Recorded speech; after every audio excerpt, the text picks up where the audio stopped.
আসসালামু আলাইকুম রাহমাতুল্লাহ। দূরে এবং কাছে যে যেখান থেকে আমার ভিডিও দেখছেন আশা করি প্রত্যেকেই ভালো আছেন। আলহামদুলিল্লাহ, মহান আল্লাহ তাআলার অশেষ রহমতে আমিও ভালো আছি।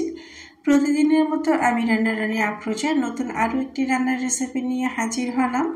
পুরো ভিডিওটা স্কিপ না করে দেখার অনুরোধ জানাচ্ছি। আজকে আমি রান্না করব ছোট কাচকি মাছ। ছোট মাছ খেতে কে কে পছন্দ করেন কমেন্টস করে জানাবেন। মাছগুলো বেশ সুন্দর ছিল আর এই মাছটা দেখতে আমার কাছে অনেক বেশি ভালো লাগে। মাছগুলো অনেক পরিষ্কারও ছিল। এখান থেকে কিছু মাছ আমি রান্না করব আজকে হাতে মেখে। তো রান্না করার জন্য আমি একটা প্যানের মধ্যে পেঁয়াজ কুচি, রসুন কুচি আর একটা আলুকে কুচি করে নিয়েছি, একটা টমেটোকে কেটে নিয়েছি ফালি করে, আর কাঁচামরিচ মাঝখান থেকে ফালি করে 4-5টা মতন দিয়েছি।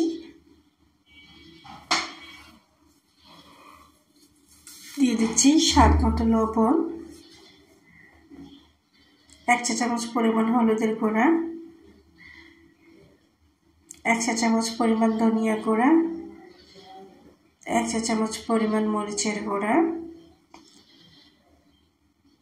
তারপর দিয়ে দিলাম পরিমাণ মতো তেল। দিয়ে এবার হাতে মেখে ভালো করে মশলাগুলো মিক্স করে নেব। ছোট মাছ না ভেজে রান্না করে এভাবে হাতে রান্না করলেও বেশ ভালো লাগে। মশলাগুলি ভালো করে মাখিয়ে তারপর মাছটা দিচ্ছি। মাছটা আলতো আলতো করে সকল উপকরণের সাথে মিশিয়ে নেব, তা না হলে আবার ছোট মাছ ভর্তা হয়ে যাবে। আলতো করে মিশিয়ে এবার আমি হাত ধুয়ে একটু পানি দিয়ে দেব। শুধু এই হাত ধোয়ার পানি দিয়েই রান্নাটাকে করে নেব।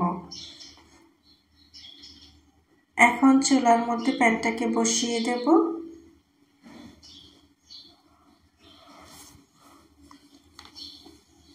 চুলার মধ্যে বসিয়ে দিয়ে চুলাটাকে একটু মুছে নিচ্ছি।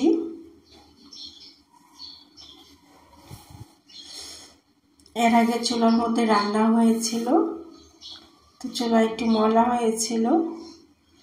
এখন ঢেকে দিচ্ছি আমি। ঢেকে দিয়ে চুলার আঁচটা বাড়িয়ে দিয়েছি। যখনই বলক এসেছে একটু নেড়ে দিলাম আলতো করে, যেহেতু ছোট মাছ ভেঙে যাবে, বেশি নাড়ানাড়িও করা যাবে না, আলতো করে নাড়তে হবে। তারপর আবার ঢেকে দিলাম। চুলার আঁচটা লো মিডিয়াম করে রান্নাটা প্রায় 15 থেকে 20 মিনিট করে নেব। যদিও ছোট মাছ বলক আসার পরেই সিদ্ধ হয়ে যায়, কিন্তু কুকটা যদি পরিপূর্ণভাবে না করি 15-20 মিনিট, তাহলে মাছের একটা গন্ধ থেকেই যাবে। অনবরত নেড়ে চেড়ে আমি একটু লবণ চেক করেছি, দেখলাম যে লবণটা আরও একটু লাগবে, তাই লবণ দিয়ে দিয়েছি। আপনারা যারা যারা আমার ভিডিওটা ফেসবুক পেজ থেকে দেখছেন, অনুরোধ জানাচ্ছি আমার সাথে ফলো দিয়ে থাকবেন, আমিও পাশে থাকবো। আর যারা যারা আমার ভিডিওটা ইউটিউব থেকে দেখছেন, অনুরোধ করছি আমাকে সাবস্ক্রাইব করে দেবেন এবং রান্নার নতুন নতুন রেসিপি পাওয়ার জন্য পাশে থাকা বেল আইকনে টিপ দিয়ে অন করে দেবেন। আমার রান্নাটা প্রায় হয়ে এসেছে। ধনিয়া পাতা দিয়ে দিলাম।